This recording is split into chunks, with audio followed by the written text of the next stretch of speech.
26th questionலேருந்து நம்ம வந்து console lock use பண்ணுவோம். ஓகேவா? You know very well what console lock is. இது மட்டும் ஆப் மட்டும் போய் முதல்ல நீங்கள் என்ன பண்ணிக்கணும், ரைட் கிளிக் பண்ணி ப்ராப்பர்ட்டிஸ் போயிட்டு, தெரியும்ல, நீங்கள் நார்மல் அப்ளிகேஷன்லேருந்து கன்சோல் அப்ளிகேஷனாக மாற்றிக்கணும். விண்டோஸ் அப்ளிகேஷன்லேருந்து கன்சோல் அப்ளிகேஷனாக மாற்றிக்கணும். இதை பண்ணிட்டிங்கன்னா உங்களுக்கு ஃபர்ஸ்ட் என்னென்னா, உங்கள் ஆப் ரன் ஆகிறப்பே கூட கன்சோல் ரன் ஆகும்.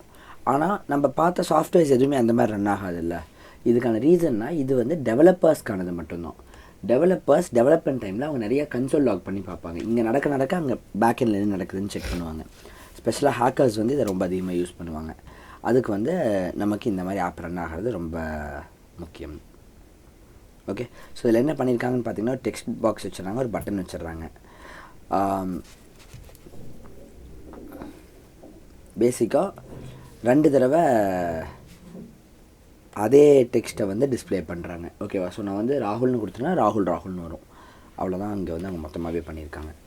So how to I do it? முதல்ல டெக்ஸ்ட் பாக்ஸ் வைக்கணும், அதுக்கு ஸ்டாக் பேனல் ஃபஸ்ட் வைக்கணும். தெரியும்ல? யாராவது தெரியாமல் இருக்கீங்களா? இன்னும் சத்தமே வரல. ஸ்டாக் பேனலுக்குள்ளே ஃபஸ்ட்டு ஒரு டெக்ஸ்ட் பாக்ஸ் வச்சுக்கணும். கரெக்டாக? இந்த டெக்ஸ்ட் பாக்ஸ்க்கு ஒரு எக்ஸ் நேம் மட்டும் கொடுத்துடலாமா? இப்படி தானே? என்னென்னு கொடுக்கலாம்? பேர் T1 கொடுத்துடலாம். காலங்காலமாக இதுதானே பண்ணிட்டுருக்கோம். அதுக்கப்புறம் இன்னொரு பட்டன் கொடுக்கணும். ஆம் ஐ ரைட்? இதில் வந்து பட்டனோட பேர்லாம் முக்கியம் இல்லை, ஆன் கிளிக் தான் ரொம்ப முக்கியம். ஆன் கிளிக் வந்து கிளிக்கா.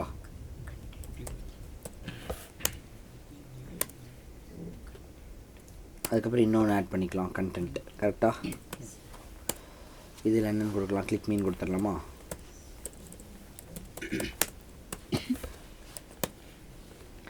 இப்போ இதை ரன் செஞ்சோம்னா நமக்கு தேவையான அவுட்புட் கிடைக்காது. ஏன்னா நம்ம டெக்ஸ்ட் பாக்ஸும் பட்டன் தான் வச்சுருக்கோம். இதுக்கு நம்ம C# போய் கோட் எழுதணும். இது உங்கள் எல்லாத்துக்கும் தெரியல. இதுக்குள்ளே போனால் C# இருக்கும். இந்த C# தான் இதோட பிரெயின் மாதிரி. இது நான் பல தடவை சொல்லியிருக்கேன். நீங்கள் இவ்வளோ தூரம் சால்வ் பண்ணியிருக்கிறப்ப உங்களுக்கு எல்லாமே தெரிஞ்சிருக்கும். இப்போ இந்த பட்டனை கிளிக் பண்ண என்ன பண்ணணும்னா, அந்த டெக்ஸ்ட் பாக்ஸில் இருக்கிற வேல்யூ எடுக்கணும். அது என்னது? T1 டாட் வேல்யூ தானே? இந்த டெக்ஸ்ட்டா? சொல்லுங்கடா, தெரியும் தானே? ஏன் இவ்வளோ அமைதியாக இருக்கிறீங்க? ஆடியோ டிஸ்டர்ப் ஆகும் கம்மின்ட்ருக்கீங்களா? இல்லை, நான் கொஷனாக கேட்குறப்ப நீங்கள் ஆன்சர் சொல்லிக்கோங்க. ஸோ T1 டாட் டெக்ஸ்ட் எடுத்து நம்ம என்ன பண்ணணும், ஒரு வேரியபிள்குள்ளே வச்சிடணும். ஸோ நம்ம பாட்டுக்கு ஸ்ட்ரிங்குன்னு ஒரு வேரியபிள் க்ரியேட் பண்ணி, ஸ்ட்ரிங்குன்னா உங்களுக்கு தெரியும், டபுள் கோட்டில் இருக்கிற எதை வேணாலும் அதுக்குள்ளே ஸ்டோர் பண்ணலாம். ஸ்ட்ரிங் A = போட்டுக்கலாம். அதுக்குள்ளே நம்ம வந்து T1 டாட் டெக்ஸ்ட்டை ஸ்டோர் பண்ணிடலாம். ஓகே, இப்போ நம்ம என்ன பண்ணோம், இந்த ஏவை 2 தடவை டிஸ்பிளே பண்ணணும். அதுக்கு ஈஸியஸ்ட் மெத்தட் என்ன? A+A. கரெக்டாக? இதை நம்ம ஏக்குள்ளேயே கூட கொண்டு போய் வச்சிடலாம். இப்போ என்ன ஒன்று புரியுதா? ஏவும் ஆட அது ஏக்குள்ளேயே போய் ஸ்டோர் ஆயிடும். இதுக்கப்புறம் நம்ம என்ன பண்ணுவோம், கன்சோல் லாக் A. கரெக்டாக? அதாவது CLA. ஆனால் CL பண்ணணுன்னா அதுக்கு வந்து இதை பண்ணணும். இப்போ இதை பண்ணோன்னே எரர் காட்டுது. விச் மீன்ஸ் நம்ம வந்து இங்கே யூஸிங் எதுவுமே கொடுக்கல. அது எதுவும் நம்ம கொடுக்கவும் முடியாது. ஏன்னா அது கொடுத்தாலும் எரர் தான் வரும்னு நினைக்கிறேன். பிகாஸ் நம்ம ஃபஸ்ட்டு இதே பண்ணல, நூகெட் பேக்கேஜஸில் போய் ஆடே பண்ணல. ஸோ இப்போ டூல்ஸ் போயிட்டு நூகெட் பேக்கேஜ் மேனேஜர் போயிட்டு மேனேஜ் இதுதானே? இல்லை இதுவா? இல்லையே, போயிட்டு இன்ஸ்டால். இதுக்கு தான் நீங்கள் எல்லாம் கொஞ்சம் கஷ்டப்பட்டுருப்பீங்க போல இருக்குது. ரொம்ப நேரம் நெட்டு ஸ்லோவாக இருந்து லோட் ஆகிட்டு இருந்துச்சுன்ட்டு. யூஸிங் கமாண்ட் சொல்லுங்கள். ஸ்கைநெட் டாட்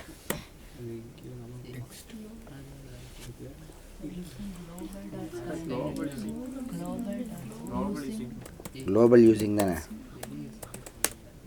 ஆனால் வெரி யூஸிங் போட்டால் வரும். ஆனால் டாட் போட்டால் அதுக்கப்புறம் உள்ள எதுவும் வரமாட்டேங்குது. புரியல.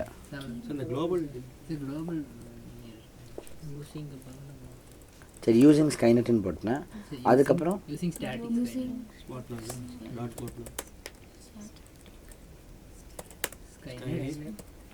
இப்போ ஓகே,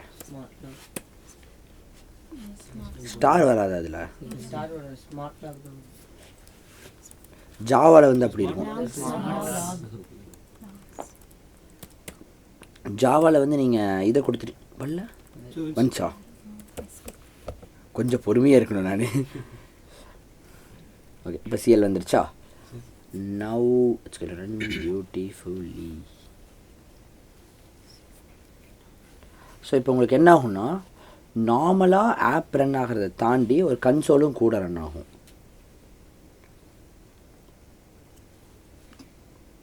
பாருங்கள் தெரியுதா, இதுதான் கன்சோல், இதுதான் உங்களோட ஆப்பு. ஸோ நீங்கள் இதில் போய் இப்போ எதாவது டைப் பண்ணி ஹலோ அப்படின்னு டைப் பண்ணிவிட்டு நீங்கள் வந்து கிளிக் பண்ணி கொடுத்தீங்கன்னா உங்களுக்கு இங்கே ஹலோ ஹலோன்னு வருது, தெரியுதா? ஆனால் பியூட்டி என்ன, செகண்ட் டைம் கிளிக் பண்ணிங்கன்னா அதுவே தான் வரும், உங்களுக்கு சும்மா சும்மா இது திரும்ப பிரிண்ட் ஆகாது. ஸோ இதை நான் உங்களுக்கு ஆல்ரெடி எக்ஸ்பிளைன் பண்ணியிருக்கேனா இல்லை, சிஎல் எக்ஸ்பிளைன் பண்ணதில்லை தானே? ஸோ உங்களுக்கு இந்த சிஎலை நான் க்ளியராக எக்ஸ்பிளைன் பண்ணிடுறேன், இந்த சிஎல் எந்தளவுக்கு சூப்பர் அப்படின்ட்டு. சிஎல்லில் நிறையா ஃபீச்சர்ஸ் இருக்குது. அதில் ஃபர்ஸ்ட் ஃபீச்சர் என்னென்னா, ஒரு எரர் வந்துச்சுன்னா அந்த எரர் எங்கேங்கிறது ஈஸியாக உங்களுக்கு கண்டுபிடிக்க ஹெல்ப் பண்ணும். ஃபார் எக்ஸாம்பிள் இங்கே ஹலோ ஹலோங்கிறதுக்கு நீங்கள் சிஎல் லைன் ஒன்று எழுதியிருப்பீங்கள்ல, அந்த சிஎல் லைன் வந்து 37வது லைனில் இருக்குங்கிறத இங்கே காட்டும். ஸோ நீங்கள் போயிட்டு உங்கள் கோடில் பார்த்தீங்கன்னா கரெக்டாக 37வது லைனில் தான் நம்ம சிஎல் எழுதியிருப்போம். ஃபஸ்ட்டு பிக் அட்வான்டேஜ் தான். ஸோ ஒரு எரர் இருந்துச்சுன்னா டக்கு நீங்கள் அதை சால்வ் பண்ணிடலாம். அடுத்தது திரும்ப திரும்ப நீங்கள் அதை கிளிக் பண்ணிட்டீங்கன்னா எத்தனை தடவை அந்த சிஎல் வந்திருக்குன்னு வரும் பார்த்தீங்களா. ஐட்ரேஷன் 1 2 3 வருதா, அப்படின்னா நீங்கள் 2வது தடவை கிளிக் பண்ணிட்டீங்க, 3வது தடவை கிளிக் பண்ணிட்டீங்க. இது பட்டன் கிளிக் இல்லை, சில தடவை லூப்புன்னு கோட் எழுதுவோம், திரும்ப திரும்ப ஒன்று ரன் ஆகும். அதெல்லாம் 2-3 மாதம் கழிச்சு தான் நீங்கள் கற்றுக்குவீங்க. அப்போ உங்களுக்கு புரியும் இந்த சிஎலோட பெரிய பெனிஃபிட் என்னென்னா, எத்தனை டைம் அது ரன் ஆகுதுங்கிறத நீங்கள் கண்டுபிடிக்க முடியும். ஓகேவா? அது வந்து உங்களுக்கு வந்து ப்ராப்ளமை சால்வ் பண்ணி ஈஸியாக இருக்கும். இதை தாண்டி பட்டன் கிளிக்குங்கிற ஃபங்க்ஷனுக்குள்ளே இருக்குது, ஸ்மார்ட் லாக் அப்படிங்கிற இதுக்குள்ளேருந்து வந்திருக்கு, அண்ட் மெயின் விண்டோங்கிற எக்ஸ்எம்எலோட சிஎஸ்எஸ்குள்ளே இருக்குது. இதுக்குள்ளே தான் நம்ம போனோம், ஞாபகம் இருக்கா? சொல்யூஷன் எக்ஸ்ப்ளோரரில் நம்ம மெயின் விண்டோ டாட் எக்ஸ்எம்எல்லோட சிஎஸ்குள்ளே தான் போய் எழுதிட்டுருக்கோம். இதையும் நமக்கு காமிக்கிறதுனால நமக்கு என்ன பெரிய பெனிஃபிட்னா, நம்ம வந்து எந்த ஃபைலில் எரரு எந்த ஃபைலிருந்து வந்திருக்குன்னு கண்டுபிடிச்சி சீக்கிரம் அதில் போய் அந்த லைனில் போய் கண்டுபிடிச்சி அதை சால்வ் பண்ணலாம். இது இப்போதைக்கு உங்களுக்கு யூஸ்ஃபுல்லாக தெரியலனாலும் போக அது ரொம்ப யூஸ்ஃபுல்லாக தெரியும். ஏன்னா நீங்கள் பெருசாக ஒரு ஆப் செஞ்சுட்ருக்கிறப்போ நீங்கள் வந்து இந்த இடத்துலலாம் பிரிண்ட் பண்ணி பார்க்க முடியாது, கரெக்டாக? அது வந்து உங்கள் யூஐ டிஸ்டர்ப் பண்ணும். அப்போ இந்த மாதிரி தனியாக ஒரு இடத்துல பிரிண்ட் ஆகிட்டு இருந்துச்சுன்னா உங்களுக்கு அது பிரச்சனையே இருக்காது. இதுக்கு தான் சிஎல் ஹெல்ப் பண்ணுதுன்னு நீங்கள் நினைப்பீங்க. ஆனால் இதை தாண்டி இன்னொரு பெரிய பெனிஃபிட் இருக்குது. இங்கே என்ட்ரி போடுறது மட்டும் இல்லாமல் இதை இன்டர்நெட்டில் கொண்டு போய் சேவ் பண்ணிடும். ஸ்கைநெட்டோட வெப்சைட்டில் கொண்டு போய் இதை சேவ் பண்ணி வச்சிடும். எந்த கம்ப்யூட்டரில் இது நடந்திருக்கு, அந்த கம்ப்யூட்டரோட யூசர் யார் இந்த டேட்டாவோட. ஸோ விச் மீன்ஸ் நாளைக்கு உங்கள் சாஃப்ட்வேர் நீங்கள் விற்றதுக்கப்புறம் கிளைண்ட் வந்து ஏதாவது ஒரு தப்பு பண்ணுறாங்கன்னு வைங்களேன், இந்த சிஎல் உங்களுக்கு ரொம்ப ஹெல்ப்ஃபுல்லாக இருக்கும். ஃபார் எக்ஸாம்பிள் கிளைண்ட் வந்து 1% பேட்டரி இருக்கிறப்ப ஆன்லைனில் போய் ஃபீஸ் பே பண்ணுறாங்க. திடீர்னு அவங்க பே பண்ணிகிட்டு இருக்கிறக்க ஷட் டவுன் ஆகிடுது, பணம் போயிடும், ஆனால் திரும்ப நம்ம அக்கௌண்ட்டுக்கு பணம் வந்திருக்காது. இப்போ உடனே என்னம்பாங்க, உங்கள் சாஃப்ட்வேர் சரியில்லை அப்படிம்பாங்க. அப்போ நம்ம சிஎல்லில் போய் எடுத்து பார்த்தோம்னா அதில் தெளிவாக இருக்கிறோம், பேட்டரி 1% இருக்கிறப்ப இவங்க இதை ட்ரை பண்ணாங்க, நீங்கள் அதுக்கு சிஎல்லில் கோடு எழுதியிருந்தீங்கன்னா இது நெட்டில் ஸ்டோர் ஆகிருக்கும். அப்போ உங்களுக்கு ஒரு கன்சர்ன் வரும், அப்போ இது ப்ரைவசியே இல்லையே, யூசர் பற்றின டேட்டாவெல்லாம் நம்ம எடுத்துடலாம். அப்படிலாம் எடுக்க முடியாது. பேட்டரி பர்சன்டேஜை, ஸ்க்ரீனோட சைஸ் எடுக்க முடியும். இதை தாண்டி நம்ம ஏதாவது டெக்ஸ்ட் உள்ளே கொடுத்தோம்னா அது எடுக்க முடியும். இவ்வளோ தான் நம்மளால் பார்க்க முடியும். இதை தாண்டி அவங்களோட கேமராவோ மைக்கோலாம் ஆக்சஸ் பண்ண கம்ப்யூட்டர் அலோவ் பண்ணாது. விண்டோஸோட செக்யூரிட்டி அதை பார்த்துக்கும். புரியுதா சிஎல் என்ன பண்ணுன்ட்டு? இங்கே என்ன நடக்கும்னு புரிஞ்சுதா? T1.txt ஹலோ இருந்துச்சு, ஹலோங்கிறது இப்போ ஏக்குள்ளே போயிடுச்சு. அப்போ இந்த ஏவும் ஹலோ கொடுக்கும், இந்த ஏவும் ஹலோ கொடுக்கும். ஸோ ஹலோ ப்ளஸ் ஹலோங்கிறப்ப ஹலோ ஹலோன்னு ஆயிடும். இப்போ இந்த ஈக்குவல்ட்டு என்ன பண்ணும், ஹலோ ஹலோ கொண்டு போய் ஏக்குள்ளே வச்சிடும். இப்போ ஏக்குள்ளே இருக்கும், ஹலோ ஹலோன்னு இருக்கும். அப்போ இந்த இடத்துல என்ன வரும், ஹலோ ஹலோன்னு வரும். ஸோ சிஎல்ல ஹலோ ஹலோன்னு ஆயிடுச்சு. புரிஞ்சுதா? இது ப்ரோக்ராம் லைன் பை லைன் தான் ஆகும். முதல்ல இது, அதுக்கப்புறம் அடுத்த லைன், அதுக்கப்புறம் அடுத்த லைன். இது உங்களுக்கு புரிஞ்சிச்சு தானே?